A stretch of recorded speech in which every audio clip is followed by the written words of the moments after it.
नमस्कार, आपल्या सर्वांचं स्वागत आहे किस्से कहानियां विथ भिंगारे आर्ट्स आपल्या चॅनलमध्ये. किस्से कहानियां विथ भिंगारे आर्ट.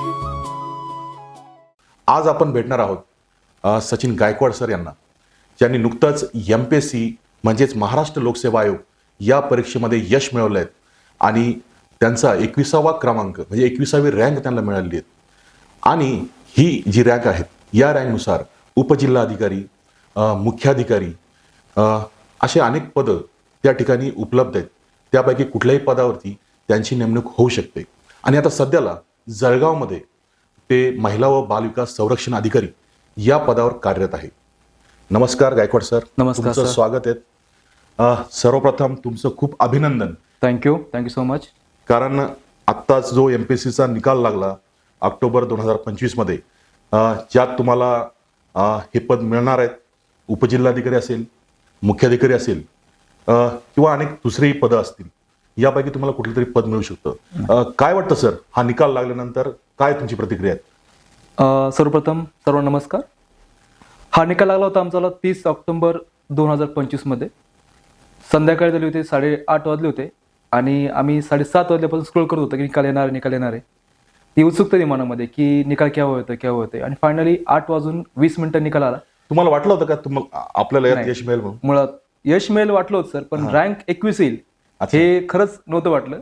हां. परंतु सर्व गोष्टी जुळून आल्यात. इंटरव्ह्यूमध्ये मार्क्स असेल किंवा रिटर्नचे मार्क्स असेल ते खूप चांगले आणि महाराष्ट्रामधून 21 क्रमांक मिळाला. ते खरंच म्हणजे पाहून खूप मला असं भारी वाटलं. हां. पहिला फोन मी माझ्या आई वडिलांना केला.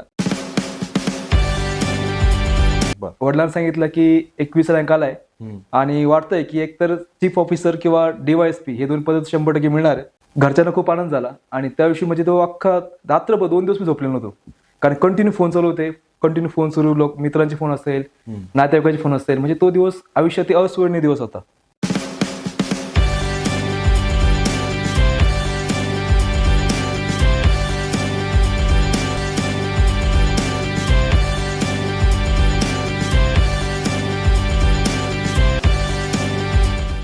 नक्कीच सर, तुम्ही सांगितल्याप्रमाणे हा आनंद जो आहे तो आगळा वेगळाच असतो. या सर्व गोष्टी मागे आपलं कुटुंब, आपले आई वडील आपल्याला साथ देत असतात, म्हणून आपण आपल्या आई वडिलांचा पहिली आठवण करतो. त्यानुसारच सचिन गायकवाड सर यांनी या सगळ्या गोष्टी केल्यात. गायकवाड सर, मला तुम्हाला असं अजून विचारायचं आहे की तुम्ही सध्याला जळगाव येथे महिला व बालविकास संरक्षण अधिकारी म्हणून काम करतायत. तर हे काम करत असताना सुद्धा स्पर्धा परीक्षेची तुम्ही तयारी चालू ठेवली आणि तुम्हाला हे पद मिळालं. तुम्हाला असं का वाटलं की आता मला पद मिळालं आणि आता मी अजून दुसऱ्या पदासाठी प्रयत्न केले पाहिजे? सर्व सांगू इच्छितो की मी जिथे कार्यरत सध्या जळगावमध्ये महिला बालिका संरक्षण अधिकारी म्हणून, हे पद नक्कीच खूप चांगलं आहे. त्यामध्ये काम करण्याचा खूप चांगला स्कोप आहे. कारण आपल्याला माहिती आहे की आपल्या भारतामध्ये महिला आणि बालकं हे सर्व दुर्लक्षित घटक आहेत. आपण त्याला म्हणू शकतो की it's a primitive type of class, की ज्या लोकांना अजूनही तेवढं कुपोषण समस्या असेल, बालविवाह असेल किंवा इतर समस्या असतील, तर या लोकांना कामासाठी मला नक्कीच हे खूप चांगलं काम सुरू होतं. परंतु मी त्यासोबत सायमल्टेनियसली एक्झामची तयारी करत असताना माझा मेन्स त्यावेळेस झाली होती आणि मेन्स झाल्यानंतर मला वाटलं की यार आपण हे जे क्षेत्र आहे, मी सध्या काम करतो त्याच्यात चांगलंच आहे, परंतु मला अजून मोठ्या क्षेत्रावरती काम करण्यासाठी मला हे जे पद आहेत राज्यसेवेमधले, कारण हे राजपत्रित पद असतात आणि यातून तुम्हाला समाजासाठी काम करण्याचा खूप मोठा स्कोप येतो. अच्छा. मी या 2 गोष्टी विचार केला आणि मला वाटलं की आपण तयारी करूया आणि माझे स्किल्स आहे त्या आणखी इन्हान्स होऊ शकतात. या 2 पॉईंट ऑफ व्ह्यूने मी तयारी सुरू केली आणि परमेश्वराच्या कृपेने म्हणा की सर्व गोष्टी योग्य झाल्या आणि एवढं चांगला रँक भेटला. मला एक विचारायचं सर की तुम्ही आता एका पदावर कार्यरत होतात. हे पदावर कार्यरत असताना तुमचा ही जी तारेवरची कसरत आहे, म्हणजे इकडे अभ्यासी करणे, आपल्या पदाला योग्य न्यायही देणे, ह्या दोन्ही गोष्टी तुम्ही कशा जुळून आणल्या? येस, नक्कीच. सर्वप्रथम सांगू इच्छितो की 2 डायरेक्शन असतात. एक म्हणजे तुमचं ऑफिस असतं. सपोज तुमचं ऑफिसचा टाइम असतो 10 ते 6 पर्यंत, 6:15 पर्यंत टायमिंग ऑफिशियली आपला पाहिलं तर 6:15 पर्यंत ऑफिस केल्यानंतर मी रात्री टाइम जो असायचा 8 ते 12 हा वेळ मी अभ्यासाला काढायचो, ज्यामध्ये अभ्यास करणं म्हणजे त्यामध्ये नोट्स बनवणं असणार आहे किंवा माझा त्या रिडिंग असेल व्यवस्थित करणं. तर 8 ते 12 हा टाइम काढायचा आणि सकाळचा जो स्लॉट असायचा, सपोज सकाळी मी 5:30-6 ला उठतोय तर 6 ते 8 दरम्यान माझा एक तो स्लॉट असायचा. आणि या दोन्ही गोष्टीमध्ये झालं असं की मला अभ्यास करण्यासाठी वेळ बऱ्यापैकी चांगला भेटला आणि ज्यावेळेस मला कधी काही काम नसायचं त्यावेळेस मी नक्कीच माझे पुस्तक घेऊन समोर बसायचो की ठीक आहे मी त्यावेळेस काहीतरी वाचतोय किंवा काहीतरी न्यूजपेपर रीड करतोय. न्यूजपेपर रिडिंग सुद्धा एक प्रकारचा अभ्यास असतो. यातून मला माझे स्किल वाढवण्यासाठी फायदा झाला आणि नक्कीच त्याच्यातून काहीतरी रिझल्ट चांगला आला. नक्कीच सर, खूप छान माहिती दिली तुम्ही की तुमच्या पदालाही तुम्ही न्याय दिला आणि सोबत जे काही पद तुम्हाला मिळवायचं होतं, राजपत्रित जे पद आहे, क्लासरूम ऑफिसर आपण त्यांना म्हणतो, यासाठी तुम्ही रात्रंदिवस अभ्यास करत राहिला आणि आपलं एक वेळ मॅनेज केला. नक्कीच हे जे कोणी ऐकत असेल त्यांना यातून नक्कीच लाभ मिळणार आहेत. दुसरं मला असं विचारायचं की हा जो तुम्ही जो काही अभ्यास करून हे पद मिळवलं, तर या अगोदर मला असं विचारायचं वाटतं, थोडंसं आपण मागे जाऊ. तुमचं कुटुंब, तुमचं बालपण, तुमचं घर, तुमचे परिवार याविषयी थोडंसं मला विचारायचं वाटतं. काय सांगाल त्याबद्दल? नक्कीच. माझं मूळ गाव पानवी, तालुका वैजापूर, जिल्हा छत्रपती संभाजीनगर आहे. वडील सैन्यामध्ये होते. त्यांनी 1982 पासून ते 2018 पर्यंत ते सैन्यामध्ये कार्यरत होते. त्यानंतर 2018 रिटायरमेंट झाली. त्यावेळेस मी MSc पासआउट झालो त्या वर्षी. अच्छा. वडिलांचं म्हणणं होतं की काहीतरी जॉबचं बघ. मी त्यावेळेस MSc सेट नेट क्वालिफाय झालो होतो. अच्छा. वडिलांची अपेक्षा होती की मुलांनी लवकर कुठे जॉब लागावा, कारण की आपल्या घरची परिस्थिती जी असते ती खूप चांगली अशी नसते. घरच्यांची इच्छा होती की मुलांना लवकर जॉब लागले तर काहीतरी पुढे करता येईल आपल्याला. बरोबर. मी त्या हिशोबाने MSc पासआउट झालो 2018 मध्ये. मी सेट नेट उत्तीर्ण झालो होतो आणि मला कळलं होतं की माझ्याकडे प्लॅन बी तयार आहे, की मी स्पर्धा परीक्षा नापास होतोय तर माझे प्लॅन बी असल्यामुळे मी त्या ठिकाणी जाऊ शकतो. अच्छा सर, मग मी प्लॅन बी म्हणताय, नेमकं प्लॅन बी म्हणजे काय सांगतील तुम्हाला, काय असेल प्लॅन बी? प्लॅन बी सर, मला असं वाटतं की तुम्ही ज्या क्षेत्रामध्ये आहात, सपोज फॉर एक्झाम्पल एका इंजिनियर आहे, त्या इंजिनिअरिंग त्या स्किल घेतल्या पाहिजे जेणेकरून तो व्यक्ती जर स्पर्धा परीक्षेमध्ये नापास झाला तर त्याला स्वतःचं पोट भरणे इतकं, आई वडिलांचं पोट भरणे इतकं त्याला स्किल असेल, त्याला तेवढे पैसे भेटतील, हे मला महत्त्वाचं वाटतं. बरोबर. दुसरी मला गोष्ट महत्त्वाची वाटते की प्लॅन बी जसं असतो ना आपल्याकडे, तर आपल्याला एखाद्या गोष्टीवरती खूप चांगल्या पद्धतीने काम करता येतं. बरोबर. मला माहिती आहे की सर माझ्या प्लॅन बी असेल तर एन्झायटी नसते किंवा टेन्शन नसतं की नाही झालं काय होणार आहे. बरोबर. आणि त्यामुळे आपण त्या पदाला खूप चांगल्या न्याय देऊ शकतो. नक्कीच सर, खूप महत्त्वपूर्ण गोष्ट सांगितली तुम्ही की प्लॅन बी हा प्रत्येकाचा रेडी असला पाहिजे. आपण जर स्पर्धा परीक्षा देतोय, आपण वेगवेगळ्या प्रकारच्या लोकसेवा परीक्षा देतोय, अनेक परीक्षा आपण देत असतो, त्यावेळेस विद्यार्थी खचून जातात. अभ्यासाचं त्यांना चिंता करायला लागतात, टेन्शन घ्यायला लागतात, घरच्या परिस्थितीविषयी विचार करायला लागतात. परंतु सरांनी सांगितल्याप्रमाणे आपला जर प्लॅन बी रेडी असेल तर आपली जी काही स्किल आहेत त्या स्किलमध्ये, त्या प्रोफेशनमध्ये आपण काहीतरी काम करू शकतो, एखादा व्यवसाय करू शकतो आणि आपलं अर्थार्जन करू शकतो. नक्कीच सर, खूप महत्त्वपूर्ण माहिती तुम्ही या ठिकाणी दिली. तर तुम्ही आता सांगत होता तुमच्या कुटुंबाविषयी, तुमच्या पॅरेंट्सविषयी थोडंसं अजून सांग. मी जसं तुम्हाला सांगितलं की वडील 2018 रिटायर झाले. घरी शेती होती. शेतीमध्ये आई आणि वडील दोघेही कष्ट करतात, आज पण करतात. त्यासोबतच माझ्या 3 बहिणी आहेत मला. अच्छा. मी घरात एकुलता एक मुलगा होतो. त्यामुळे घरच्यांचं अपेक्षा होती की मुलाने आपलं काहीतरी केलं पाहिजे. आता माझा प्रवास झाला. ज्यावेळेस मी 8वी पर्यंत जिल्हा परिषद शाळेत होतो. अच्छा. शिक्षणासाठी. 8वीला जिल्हा परिषद शाळा आपण इथं पास झालो मी 8वीला. त्यानंतर 9वी 10वीला मी न्यू हायस्कूल लाडगावची शाळा आहे वैजापूरमध्ये, लाडगाव. येस, तिथे मी कार्यरत होतो. 10वी झाल्यानंतर मी ठरवलं की आपलं करायचं काय. त्यावेळेस माझ्या आयुष्यामध्ये म्हणजे माझ्या मामाचा मुलगा श्री पोपट निगळ, हे जे आता सध्या मनपा मुख्य अधिकारी आहेत महानगरपालिकेमध्ये, तर त्या व्यक्तीने मला सांगितलं की आपल्याकडे कमी पैशामध्ये एखाद्या मोठ्या पदासाठी सर्वात उत्तम मार्ग म्हणजे स्पर्धा परीक्षा आहे. कारण की आज तुम्ही पाहताय की एखाद्या पदावर जायचं असेल तर तुम्हाला एकतर तुमच्याकडे एक तर स्किल असलं पाहिजे, नाही तुमच्याकडे. सर्वप्रथम तुम्हाला तुमच्या त्या मामाच्या मुलाकडनं कळलं की स्पर्धा परीक्षा काय असते? येस सर, नक्कीच. अच्छा. ते त्यावेळेस त्यांनी तयारी सुरू केली होती. मी 11वी 12वीला लोणी जे आपलं महात्मा गांधी ज्युनियर कॉलेज प्रवरनगर, इथे मी 11वी 12वी केली. 11वी 12वी खूप चांगले मार्क्स होते. 10वीला पण मला 89% मार्क्स होते. त्यामुळे मी स्कॉलर होतो, म्हणजे शाळेमध्ये पहिल्यापासून टॉपमध्ये असायचो. 12वी पास झालो त्यावेळेस मला ऑप्शन 2 होते. एक तर मी डॉक्टर केलं जायचं, कारण मला त्यावेळेस BMS भेटत होतं. पण झालं असं की त्यावेळेस जी फी असते भरण्यासाठी, ती फीस अवेलेबल होणं शक्य नव्हतं त्या काळामध्ये. मग मी ठरवलं की आपण यापेक्षा आपण स्पर्धा परीक्षा करूया. निगळ सर सोबत होते माझ्याला. आम्ही स्पर्धा परीक्षा सुरू केली. त्यासाठी बेसिक ज्या गोष्टी असतात, तुम्ही सोबत अभ्यास सुरू केला का? येस, सोबत अभ्यास सुरू केला आम्ही. 12वी सुरू झाली, 12वी झाली पूर्ण. त्यानंतर मी BSc ऍडमिशन घेतलं विनायकराव पाटील महाविद्यालय वैजापूर येथे. मी विनायकराव पाटील महाविद्यालयामध्ये 3rd इयरला असताना UR पण होतो, युनिव्हर्सिटी रिप्रेझेंटेटिव्ह म्हणून काम केलं त्या ठिकाणी. त्यामुळे NSS असेल, NCC असेल, त्या माध्यमातून जॉबमध्ये व्यक्तिमत्व विकास तो चांगल्यापैकी झाला होता. लिडरशिप क्वालिटी आल्या होत्या. आणि एकंदरीत असं झालं की तुमचं समाजामध्ये काय करू शकतो याचा मला स्कोप तयार झाला होता. बरोबर. मी BSc पासआउट झालो. त्यानंतर ठरवलं की आपल्याला पुण्यामध्ये जायचं अभ्यास करण्यासाठी. पुण्यामध्ये जाण्यासाठी एक चांगला उपाय तो असतो, तो म्हणजे तुम्ही मास्टर्स पुण्यामध्ये करा. यासाठी मी एंट्रन्स दिली होती एक्झाम. एंट्रन्समध्ये साधारणपणे सर्व महाराष्ट्रातील नव्हे तर अख्ख्या भारतातील मुलं तिथं एंट्रन्स फॉर्म भरतात पुणे विद्यापीठासाठी, कारण की डिपार्टमेंटमध्ये खूप कमी जागा असतात बरं. केमिस्ट्रीसाठी. मी फॉर्म भरला अदर विद्यापीठामध्ये असताना देखील, आणि मला त्याने ऍडमिशन भेटलं. आमच्या बॅचमध्ये MSc बायोकेमिस्ट्रीमध्ये जवळपास 24 पैकी 3 मुलं होती फक्त, आणि 21 मुली होत्या सर मला विचारायचं आहे की तुम्ही BSc बायो आपलं MSc बायोकेमिस्ट्री बायोकेमिस्ट्री केली. हा विषयच का निवडला तुम्ही? म्हणजे इतरही yes. विषय होते? नक्कीच, हा प्रश्न खूप चांगला आहे, आवडला तो. माझं जे BSc होतं हा. आपल्या बाबासाहेब आंबेडकर विद्यापीठामध्ये केमिस्ट्री, बॉटनी, झुलॉजी असतं, बरोबर. आणि मला या तिन्ही क्षेत्रामध्ये आवड होती. मला केमिस्ट्री हवं होतं, बायोलॉजी हवं होतं, आणि या दोन्ही क्षेत्राचा संगम जो असतो बायोकेमिस्ट्री. अच्छा. आणि बायोकेमिस्ट्री क्षेत्र जे ते खूप सध्या इन्हान्स लेवलमध्ये. बायोकेमिस्ट्री तुमच्या शरीरामध्ये घटना घडतात, ज्या रिॲक्शन घडतात त्या संबंध अभ्यास असतो. अच्छा.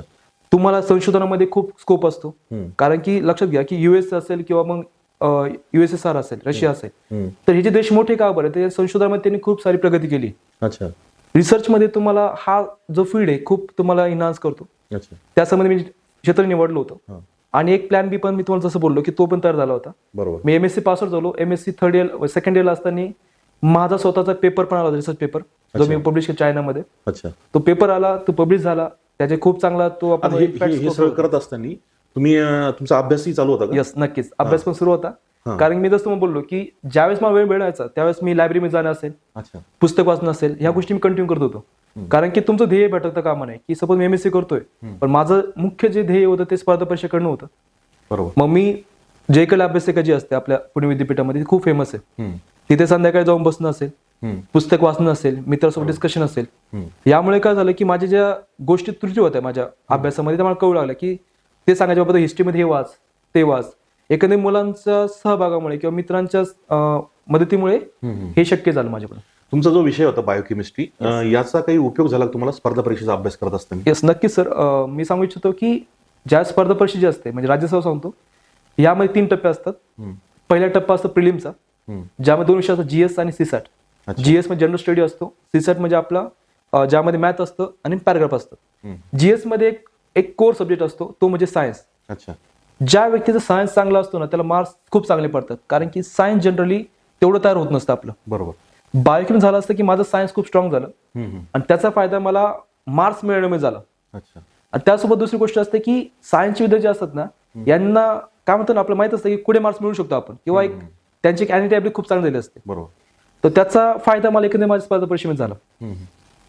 अच्छा. येस, म्हणजे नक्कीच तुम्हाला बायोकेमिस्ट्री या विषयाचा फायदा तुमच्या अभ्यासात झाला. आणि तुम्ही जसं सांगितलं की तुम्ही पेपर पब्लिश केला, म्हणजे तिथेही तुमचं लक्ष केंद्रित होतं. बरोबर. जो काही तुम्ही अभ्यास करत होता येस, तिथे तुम्ही असं नाही केलं की मला हे शिकायचं म्हणून शिकतोय मी. नाही. म्हणजे मला असं सांगावं असं वाटतं की आपले जे प्रेक्षक आहेत त्यांनाही मला सांगावं वाटतं की आपण एखादा कोर्स करतोय, एखादं शिक्षण घेतोय, त्यात जो अभ्यास करतोय तो सुद्धा फोकस करून केला पाहिजे, मन लावून केला पाहिजे, जसं सरांनी केलं, आणि पेपर सुद्धा पब्लिश केला. सर नक्कीच अभिनंदन तुमचं, तुम्ही पेपर पब्लिश सुद्धा केला. दुसरं असं विचारायचं मला की हे जो काही तुम्ही अभ्यास केला याच्यामध्ये तुम्ही सांगितलं की तुमचे मित्र जे होते त्यांच्याशी तुम्ही चर्चा करायची, या ग्रुप स्टडीचा तुम्हाला फायदा झाला का नक्की? येस. आणि जे येणारे विद्यार्थी असतील आता जे अभ्यास करू पाहत आहे त्यांनाही या गोष्टीचा फायदा होईल का? येस, नक्कीच. थोडं मी आता विस्तारण सांगतो. ज्यावेळेस MSc पास आउट झालो 2018 जुलै 2018 मध्ये, त्यानंतर मी फुल टाइम राज्यसेवेत तयारी सुरू केली. तयारी सुरू केल्यानंतर माझ्यासोबत 3 मित्र होते. तुषार नांगोडे असेल, विपुल गायकवाड असेल, मी असेल. आम्ही 3 जण अभ्यास करायचो, आणि आज 3 क्लास 1 अधिकारी आहेत. झालं असं की 19 मध्ये पहिली राज्यसेवा दिली, फर्स्ट अटेम्प्ट होता माझा. त्यावेळेस मी प्रिलिम पास झालो. मुख्यला मला मार्क्स कमी मिळाले, मी त्यावेळेस नापास झालो होतो. 19 झाल्यानंतर 20 मध्ये कोरोना आला, आणि कोरोना झाला असं की आम्हाला पुन्हा पुणेमधून आपल्या वैजापूर यावं लागलं. वैजापूर म्हणजे गावी आमच्याकडे. गावी आलो. गावी आल्यानंतर कळलं की गावामध्ये अभ्यास करणं शक्य होत नव्हतं, कारण की जबाबदारी, घरच्या जबाबदारी असतील, सर्व गोष्टी असतील, त्यामुळे ते शक्य नव्हत्या गोष्टीवर. बरोबर. मग मी काय केलं की वैजापूर रूम घेतली आम्ही एका मित्राची. त्या रूमवर आम्ही 3 अभ्यास सुरू केला. तो काळ असा होता की सर की आपण पाहतो की आपल्या कॉलेज शेजारी कोणीतरी मरतोय किंवा कोणाचा तरी मृत्यू होतोय कोरोनामध्ये, आणि आपण अभ्यास करतोय. म्हणजे हा जो काळ असतो तो खूप संभ्रमाचा काळ असतो. बरोबर. आणि त्या काळात 20 मध्ये एक्झाम जी होती ती पोस्टपोन व्हायची. तो शब्द फेमस होता, यथावकाश म्हणून, की एक्झाम यथावकाश होणार आहेत. तुमची मानसिक तेवढी ढळलेली असते की आपण काय करतो नाही इथं, म्हणजे मी अभ्यास करतोय पण पेपर होणार ते माहित नाही. बरोबर. त्या मानसिकतेमध्ये मी अभ्यास करतायत. त्यासाठी खरंच ते 3 माझे मित्र होते, त्यांनी मला सपोर्ट केला. निगळ सर पण असतील, ते पण तिथं अभ्यासाला येऊ लागले वैजापूरमध्ये असताना, कारण ते शिक्षक म्हणून कार्यरत होते पहिल्यांदा. मग आम्ही अभ्यास सुरू केला, अभ्यास सुरू होता. 20ची मी प्रिलिम पुन्हा नापास झालो. अपयश आलं होतं पुन्हा एकदा मला, की बाबा आपण 20ची प्रिलिम नापास झालो आणि मागच्याच मुख्य दिली होती. हा. म्हणजे आपण एक हा ग्राफ खाली चालला होता. हम्म, हम्म. ग्राफ सुरू होता. 21ला परत सेम झालं. 21ला मग प्रिलिम दिली, मुख्य दिली. इंटरव्ह्यू तयारी खूप चांगली झाली होती. हम्म, इंटरव्ह्यूच्या तयारीमध्ये दिगावकर सरांचा पॅनल होतं मला. हम्म. पॅनल इंटरव्ह्यू खूप चांगला गेला होता. परंतु जे पूर्ण मार्क्स असतात, मला मार्क्स मिळाले 539.5 मार्क होते आणि माझी रँक 249 होती महाराष्ट्रामध्ये. अच्छा. आणि जो कट ऑफ फायनल कॅटेगरीचा तो होता 541 मार्काचा.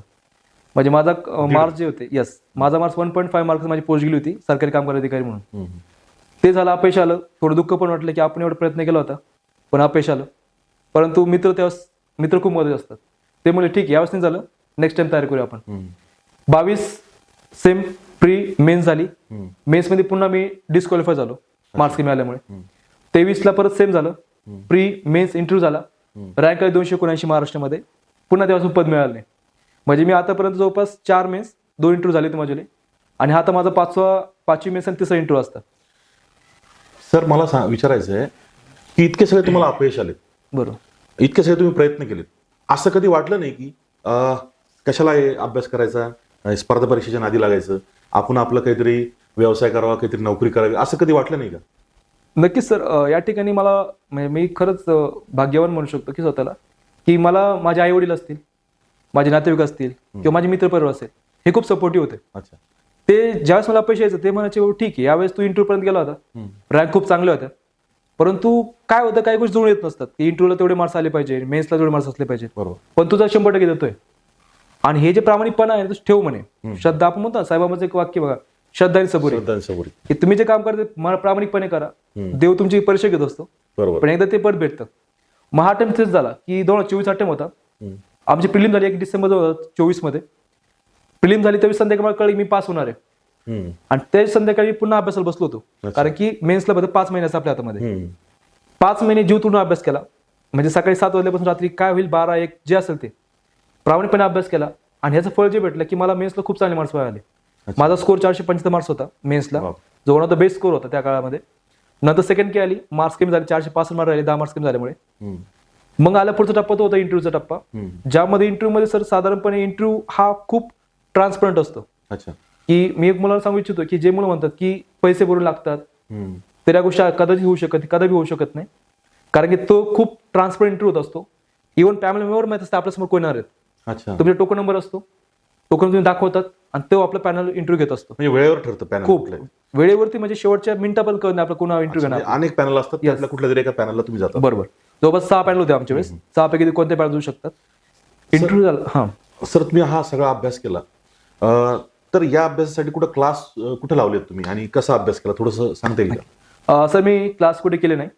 माझा सर्व स्वतः सेल्फ स्टडी होता. अच्छा. आणि मला वाटतं की सेल्फ स्टडी एक बेटर ऑप्शन असतं. बरं. सेल्फ स्टडी कळतं आपल्या की आपल्या चुका काय होत आहेत, कारण चुका टाळणं आपल्या हातामध्ये असतं. सपोज मला कळतं माझा इतिहास वीक आहे, तर मी इतिहासावर काम केलं पाहिजे. अच्छा. त्यासाठी बेस्ट उपाय जो असतो तो म्हणजे प्रिव्हियस इयर क्वेश्चन पेपर असतील, पूर्व झाले पेपर असतील, तुमचे मेन एक्झामचे पेपर, PYQ, एक रेफरन्स बुक आणि टेस्ट पेपर, हे 3 सूत्र पाठ केले असले पाहिजे. PYQ, त्यानंतर तुमचे रेफरन्स बुक आणि टेस्ट पेपर जर तुम्ही फॉलो केलेत, व्यवस्थित फॉलो केले, तर नक्कीच आपल्याला खूप चांगले मार्क्स मिळतात. सर, हा तुमचा जो 6 वर्षाचा संघर्षाचा काळ होता, तुम्ही सांगितलं कोरोना आला, त्यात तुम्ही अभ्यास करत होते, बाकी लोक म्हणजे सगळं शांत होतं आजूबाजूचं वातावरण, त्यावेळेस तुम्ही अभ्यास करत होता. हा जो 6 वर्षाचा कालखंड आहे, या 6 वर्षात नेमकी तुमची मानसिक परिस्थिती काय होती आणि आजूबाजूचे नातेवाईक असतील, घरचे आपले पॅरेंट्स असतील, ह्या सगळ्यांचं काय भावना होतं, काय सांगा? नक्कीच. वडिलांचा ऍक्च्युली ज्यावेळेस मी म्हटलं की मला तयारी करण्याचं पुढे जायचंय गावातून, तर वडील म्हटलं कोरोना सुरू आहेत, तू जाऊ नको. पण मी म्हटलं की आता जर मी गेलो नाही तर ह्या ज्या घटना घडतात, म्हणजे आता जे पद मिळालंय हे कधी त्यावेळेस भेटलं नसतं. मी घरच्यांचा विरोध असताना देखील मी वैजापूर अभ्यासाला आलो. अच्छा. कारण मला माहित होतं की आपलं करायचं काय, कारण की जर तुम्ही माझ्या आयुष्यात एवढे वर्ष घातलेत या स्पर्धा परीक्षेमध्ये, तर यातून काहीतरी यश मिळवून घेऊन जायचं होतं. बरोबर. मी वैजापूरला अभ्यासासाठी आलो. या काळामध्ये जे काही ट्युशन क्लास असेल मी स्वतः अर्न केले. इथे वैजापूरमध्ये क्लासेस होते जे तुम्ही बायोलॉजी शिकवायचं मुलांना, कारण मी MSc बायोकेमिस्ट्री झालेलो होतो. बरोबर. मी ट्युशन क्लास घेतले मुलांचे, त्यावेळेस जो अभ्यास पण करायचो आणि त्यासोबत मित्र असतील त्यासोबत पण मी ते मला मोटिवेट पण करायचे अभ्यासामध्ये. बरोबर. एकदा आमचा खूप ग्रुप चांगला झाला होता. आणि वैजापूरला अभ्यासिका आहे, स्वप्नपूर्ती अभ्यासिका, जिथे मी अभ्यास केला होता, आणि त्या अभ्यासिकेची कॅपॅसिटी 30 मुलांची आहे. हम्म. आज 30ही मुलं कोणतरी पदावरती गव्हर्नमेंट ऑफिसर म्हणून, म्हणजे एकही मुलगा आमचं मागे राहिलं नाही. याचं कारण जे होतं ते म्हणजे कलेक्टिव्ह स्टडी असेल. अच्छा. कोणी मुलगा समजा मार्क्स कमी पडले तर आपण त्याला सांगायचं तू बाबा ठीक आहे यावेळेस मार्क्स कमी पडतात, नेक्स्ट टाइम नक्की अच्छा, तुम्ही मार्क्स. त्यांना मार्गदर्शन तिथे करायचे येस आम्ही किंवा नक्की तुम्हालाही कोणतरी मार्गदर्शन त्या ठिकाणी केलं ते होईच सर, कारण की आणि मित्र ग्रुप स्टडी पण करायचे का? येस नक्की सर. बरं. डिस्कशन असतं, दुपारचे डिस्कशनचा टाइम द्यायचो हम्म. की जो पॉईंट मला कळत नाही तो मुद्दा मी समोरच्या व्यक्तीला सांगून की बाबा मला गोष्ट कळत नाही, तू मला एक्सप्लेन कर, तर ते एक्सप्लेन वगैरे करणार किंवा मी त्यांना सांगणार. अच्छा. त्यामुळे मुद्दे क्लिअर होत गेले आणि त्याचा परिपाक म्हणजे आपला स्कोर वाढत गेला. बरोबर. सर आता बरेचसे आपण बघतोय महाराष्ट्रातील खूप मोठ्या प्रमाणावर जे काही विद्यार्थी आहेत ते आज MPSCचा किंवा इतरही स्पर्धा परीक्षेचा अभ्यास करतायत.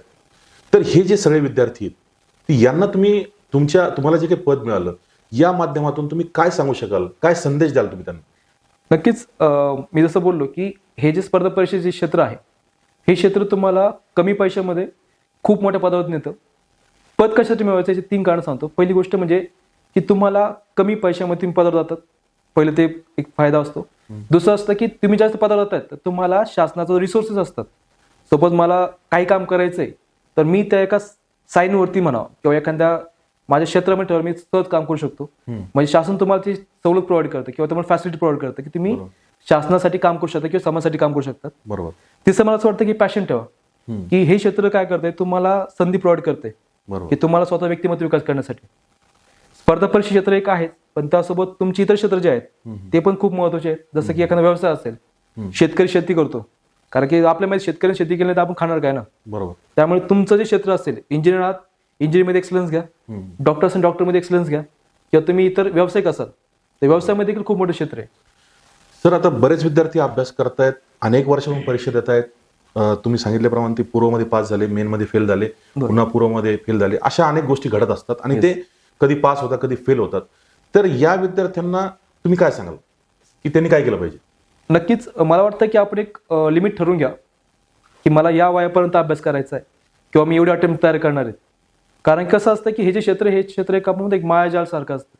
तुम्ही एकदा आतमध्ये गेले तर तुम्हाला बाहेर पडा वाटत नाही. बरोबर. परंतु एक स्वतः लिमिट सेट करा की मला 28 पर्यंत 30 पर्यंत मला अभ्यास करायचा आहे. त्यानंतर नाही झालं तर मी माझा प्लॅन बी तयार करून त्याने वर्कआउट करणार आहे. किंवा तुम्ही काहीतरी प्लॅन बी करा, व्यवसाय करा काहीतरी, मग अभ्यास करा. म्हणजे जॉब करून पण तुम्ही अभ्यास करू शकतात. बरोबर. तर तो एक महत्त्वाचा फॅक्टर मला वाटतं की तुम्ही जॉब करता करता अभ्यास करा. नक्कीच तुमचा जो प्रेशर असतो कमी झाला असतो आणि जेव्हा प्रेशर कमी होतं आणखी तुमचा परफॉर्मन्स चांगला होत असतो. बरोबर. सर आता तुम्ही सांगितलं की तुम्हाला बरेच अपयश आलेत, बऱ्याच ठिकाणी तुम्ही फेल झालात आणि खूप सारा संघर्ष तुम्हाला करावा लागला. ह्या संघर्षाच्या काळामध्ये जे काही आपले आप्तेष्ट असतात, जवळचे असतात, नातेवाईक असतात, गावातले असतात, या सगळ्याबद्दल तुम्ही काय सांगाल? त्यांच्या काय प्रतिक्रिया असतात त्या काळामध्ये? येस नक्कीच. बघा लक्षात घ्या की हा जो काळ असतो ना, आई वडील आपलं बोलतात यांचं ते प्रेम असतं. बरोबर. की त्यांची इच्छा असते की या मुलाने काहीतरी केलं पाहिजे आयुष्यामध्ये. बरोबर. त्यामुळे आई वडिलांचं बोलणं कधीच मनाला लावून घेऊ नका. म्हणजे मला एक असं पर्सनली वाटतं ते आपल्या भल्यासाठी सांगत असतात.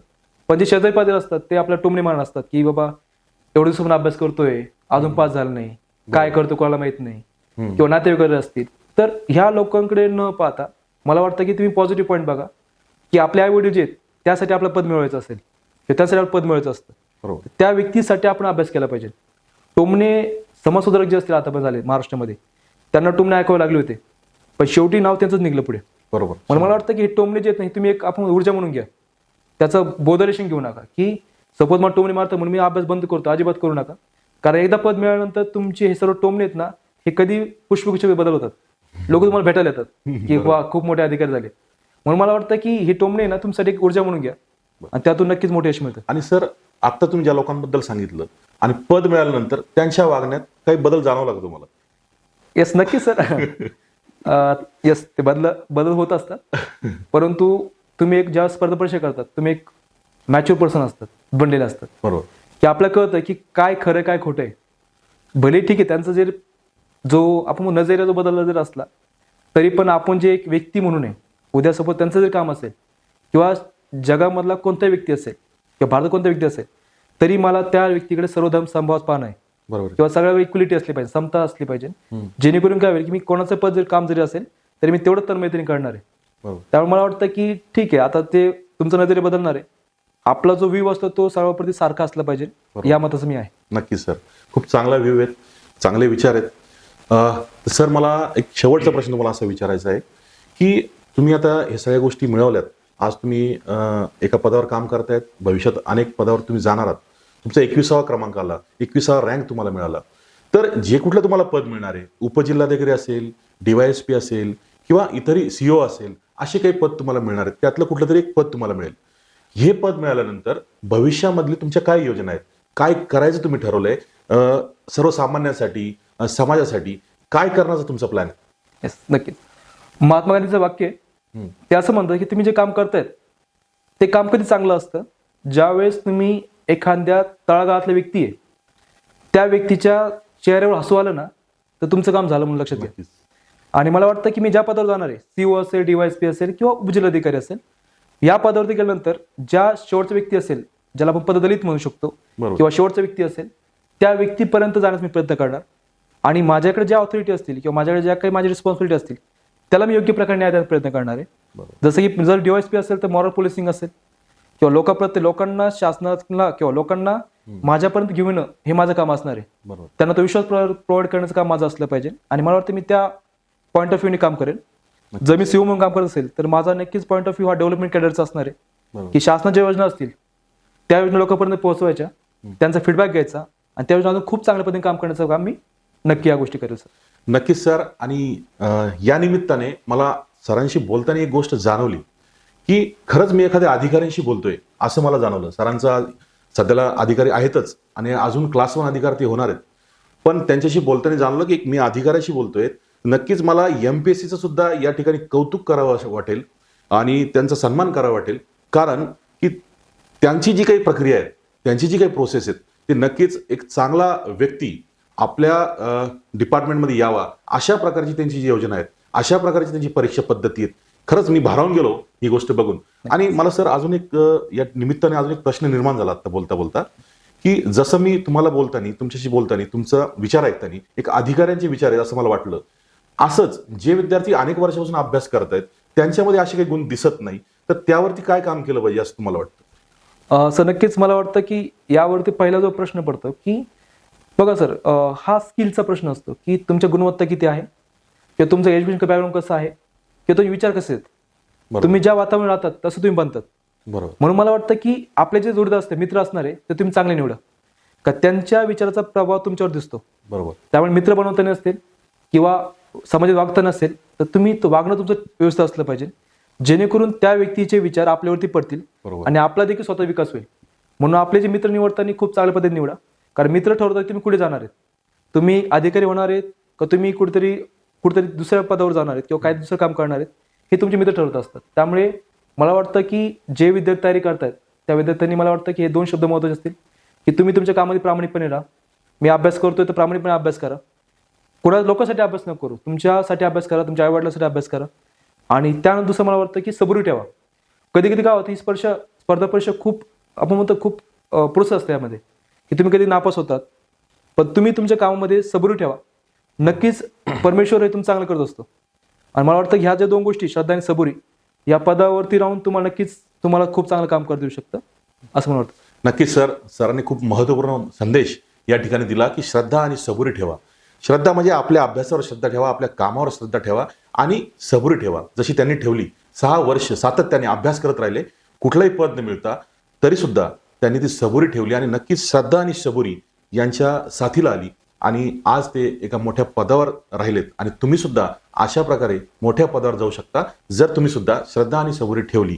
सोबतच अजून काही छोट्या मोठ्या गोष्टी आपल्याला सांगितल्या की आपली जी पर्सनॅलिटी आहे, आपलं जे व्यक्तिमत्व आहे, हे जर खुलवायचं असेल, एका अधिकाऱ्यासारखं आपलं व्यक्तिमत्व करायचं असेल तर आपल्या आजूबाजूला आपले मित्र, आपले जे काही सवंगडी आहेत, आपले मित्र आहेत, ते पण तसेच निवडा की ज्यांच्यामध्ये एक चांगले विचार आहेत, चांगले गुण आहेत.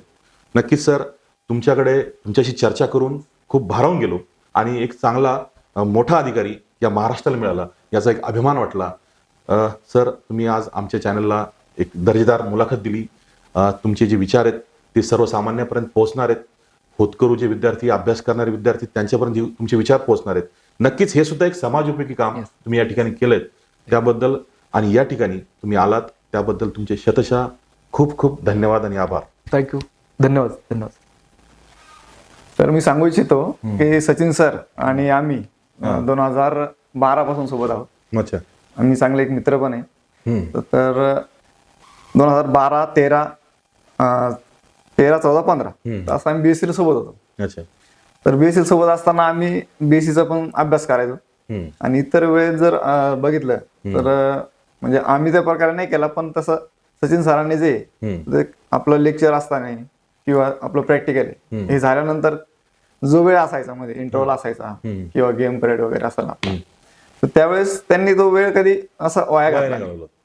तर त्यांनी पूर्णपणे 2012 पासूनच त्यांनी ज्यावेळेस ठरवलं की आपल्याला युपीएससी द्यायची किंवा राज्यसेवा द्यायची, तर त्या पद्धतीनेच त्यांनी त्या पॉईंट ऑफ व्ह्यूनेच तयारी केली. अच्छा, म्हणजे कुठेही वेळ वाया नाही घालवला त्यांनी. हा. आणि त्यांच्या डोक्यात होतं की मला कुठली चांगली स्पर्धा परीक्षा पास व्हायचंय, म्हणून पहिल्यापासूनच त्यांचं नियोजन होतं. आणि तुम्हाला दिसलं ते हो. त्यांच्या वागण्या बोलण्यात. नक्कीच नक्कीच त्यांचं नियोजन असं होतं की म्हणजे पूर्ण टार्गेट कम्प्लीटच करायचं त्यांनी असं ठरवलं होतं. आणि आम्हाला पण ते प्रत्येक वेळेस सांगायचं की बाबा वेळ वाया नका घालू, वेळ हा खूप महत्वाचा असतो. आपल्या आयुष्यातून एकदा जर वेळ गेली तर ती परत येत नाही. बरोबर आहे. म्हणजे त्यांच्याकडनं सुद्धा तुम्हाला बऱ्याचशा गोष्टी शिकायला मिळाल्यात. हो. तुम्हीच नाही तर तुमच्या अनेक मित्रांनी सुद्धा त्यांनी मार्गदर्शन केलं असेल किंवा अशा पद्धतीने तुम्ही अभ्यास करा वगैरे. त्यांच्या मार्गदर्शनानुसारच आम्ही तयारी केली. अच्छा. मी पण एक गव्हर्नमेंट अच्छा. एम्प्लॉई समजा. हा, तुम्ही सुद्धा डीवायएसपी ऑफिस मध्ये आता सध्याला गव्हर्नमेंट जॉबला आहात. आणि मी हे ऐकलं की तुम्ही आता पुढची तयारी करतायत, अजून डिपार्टमेंटल एक्झाम नक्कीच, देतात. नक्कीच. यात सुद्धा सचिन सरांची काही मदत आहे तुम्हाला? हो, खूप मदत आहेच. त्यांच्याकडे बघूनच आम्ही जे एक ऑफिसर होण्याचं स्वप्न आहे, त्यांच्याकडे बघूनच आम्ही पण ते स्वप्न बघितलं. आणि त्याच्यानंतर डिपार्टमेंट मध्ये नंतर आल्यानंतर आम्हाला पण असं वाटलं की आपण पण अधिकारी होऊ. किंवा एक आमचा जो त्यांनी सांगितलं की जो प्लॅन बी असतो, किंवा एक घरची परिस्थिती म्हणा, किंवा एक आपल्या भविष्याची एक बघितलं तर भविष्याकडे बघून पॉइंट आपला बी प्लॅन तयार करायला पाहिजे माणसाने. बरोबर. म्हणजे त्यांनी जसं सांगितलं की प्लॅन बी रेडी असावा, तसं तुमचा प्लॅन बी आहे. सध्या तुम्ही कार्यरत आहात आणि सोबतच अभ्यासही करतायत. थोडक्यात त्यांनी जे सांगितलं त्याप्रमाणे तुमचं काम चाललंय. आणि नक्कीच आपला मित्र, आपला सोबती जो आपल्या सोबत होता कायम, तो एक अधिकारी होतो. त्यावेळेस खूप आनंद होतो आणि असं वाटतं की माझ्यासोबतचा माझा मित्र जर अधिकारी होऊ शकतो तर मी का नाही होऊ शकत, ही सुद्धा भावना कुठेतरी येत असेल. नक्कीच नक्कीच असं वाटतं. ज्यावेळेस रिझल्ट आला आमच्या मित्रांचा, सचिन सरांचा, तर त्यावेळेस खूप आम्हाला पण खूप आनंद झाला. आम्ही त्यांचे खूप अभिनंदन केले सर्व गोष्टी. तर त्याच्यानंतर आता माझं पण एमपीएससी मध्ये मी पण पेपर दिले. अच्छा. तर म्हणजे त्यांचे मार्गदर्शन असो किंवा त्यांची प्रेरणा असो, त्यानुसारच आम्ही पण तयारी केली. पीएसआय एक्झाम मध्ये ग्राउंड पर्यंत पोहोचला. फिजिकल आहे माझा आता. अच्छा, म्हणजे फिजिकल आहे तुमचा. म्हणजे यात सुद्धा तुम्हाला यश मिळण्याची खात्री आहे. हो, प्री आणि मेन्स झालेली आहे माझी 2024. नक्कीच सर, तुमच्या भावी वाटचालीसाठी तुम्हाला खूप खूप शुभेच्छा. तुम्ही सुद्धा सचिन सरांसारखं, आपल्या मित्रासारखं एक मोठे अधिकारी व्हा, म्हणून आमच्यातर्फे तुम्हाला खूप खूप शुभेच्छा. आणि तुम्ही आम्हाला वेळ दिला त्याबद्दल तुमचे खूप धन्यवाद. धन्यवाद.